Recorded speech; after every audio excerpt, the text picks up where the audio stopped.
Hello guys, welcome to my channel. ఏంటి చాలా రోజుల తర్వాత కనపడుతుంది అనుకోమాకండి. ఫోన్ అయితే పగిలిపోయింది. మొన్నే రిపేర్ చేయించుకున్న. ఈ రోజు నుంచి daily long videos and shorts చేయడానికి ట్రై చేస్తాను. బేసిక్లీ నాకు కొంచెం బద్ధకం ఎక్కువ.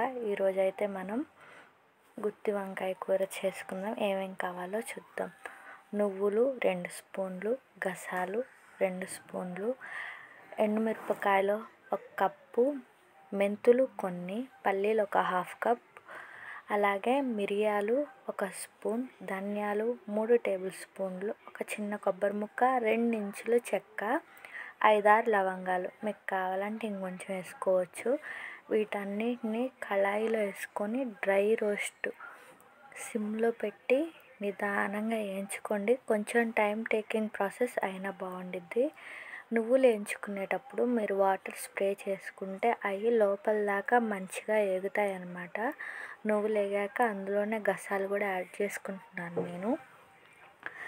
మిగిలినవి కూడా అన్నీ శుభ్రంగా వేయించేసుకోవాలి. వాటిలలో నేను ఒక 5-6 ఎల్లిపాయలు, కొంచెం ఉప్పు వేసి పౌడర్ చేసుకుంటున్నాను. పౌడర్ అయితే ఈ టెక్స్చర్లో ఉండాలి. ఇప్పుడు ఒక గిన్నెలో వాటర్ తీసుకొని అందులో సాల్ట్ యాడ్ చేసుకుందాం. వంకాయని 4 ముక్కలు చేసుకోవాలి. 4 కాదు, ఎక్కువ ముక్కలు కూడా చేసుకోవచ్చు. నాకైతే 4 ఇష్టం. పైన చూపిస్తున్నట్టు 4 ముక్కలు చేసుకోండి. వాటిని ఉప్పు కలిపిన వాటర్లో వేస్తే ఏంటంటే అవి నల్లబడకుండా ఉంటాయి, కండ్ర రాకుండా అంటారు. అంటే ఒగరు, మీకెళ్ళి ఏమంటారో నాకు తెలియదు. కొంతమంది మజ్జిగలో కూడా వేస్తారంట, కానీ నాకు వాటర్లో వేయడం అలవాటు. అలాగే చిన్న నిమ్మకాయ సైజు చింతపండు మీరు నానబెట్టుకొని దాన్ని కూసేపు ఉంచితే గోరువెచ్చని వాటర్లో నానబెడితే బాగుండిద్ది. ఇప్పుడు మనం ఇందాక గ్రైండ్ చేసుకున్న పౌడర్ని వంకాయలన్నిట్లలో నీట్గా ప్లేస్ చేసుకోండి. నిదానంగా పెట్టండి. కాయను ప్రెస్ చేస్తూ ఉంటే ఏంటంటే మీకు పౌడర్ అనేది మంచిగా పట్టిద్ది. చూస్తున్నారు కదా ఎంత బాగా ఉందో.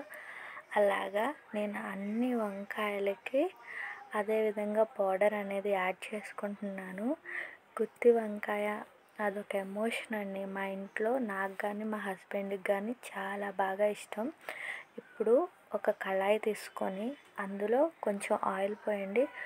కొంచెం అంటే కొంచెం ఎక్కువే పోయండి, ఈ కర్రీకి ఆయిల్ ఎక్కువ పట్టిద్ది. వాటిలో ఇప్పుడు దాకా మనం గ్రైండ్ చేసి పౌడర్ పెట్టుకున్న వంకాయలు ఉన్నాయి కదా, వాటన్నింటినీ నీట్గా 1 by 1 ప్లేస్ చేసుకోండి.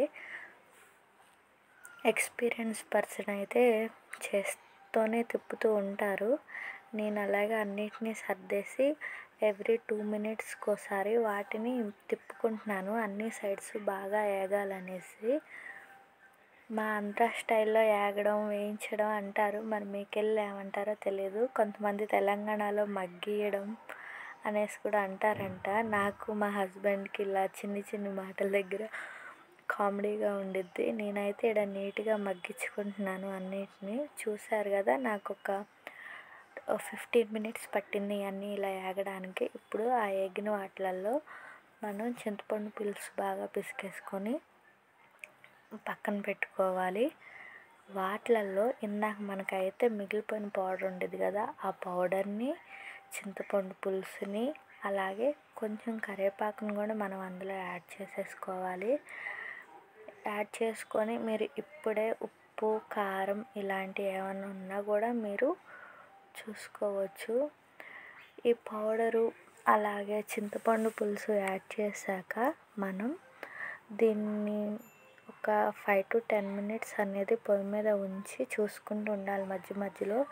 లాస్ట్కి ఇలా ఆయిల్ బాగా పైకి తేలాక ముక్క కూడా మనకి పట్టుకుంటే మెత్తగా ఉండిద్ది, స్మూత్గా. ఇక దించుతామన్న టైంలో ఉంటే కొద్దిగా గరం మసాలా మీ ఇష్టమైతే, లేకపోతే లేదు. అలాగే కొంచెం కొత్తిమీర వేసుకొని గార్నిష్ చేసుకోండి. ఇలాంటి వీడియోలు మీకు ఇంకా కావాలంటే నా ఛానల్ని లైక్ చేయండి, షేర్ చేయండి, సబ్స్క్రైబ్ చేయండి. నాకు వచ్చాయి అంతంత మాత్రం వంటలు. Okay, bye, see you in next video.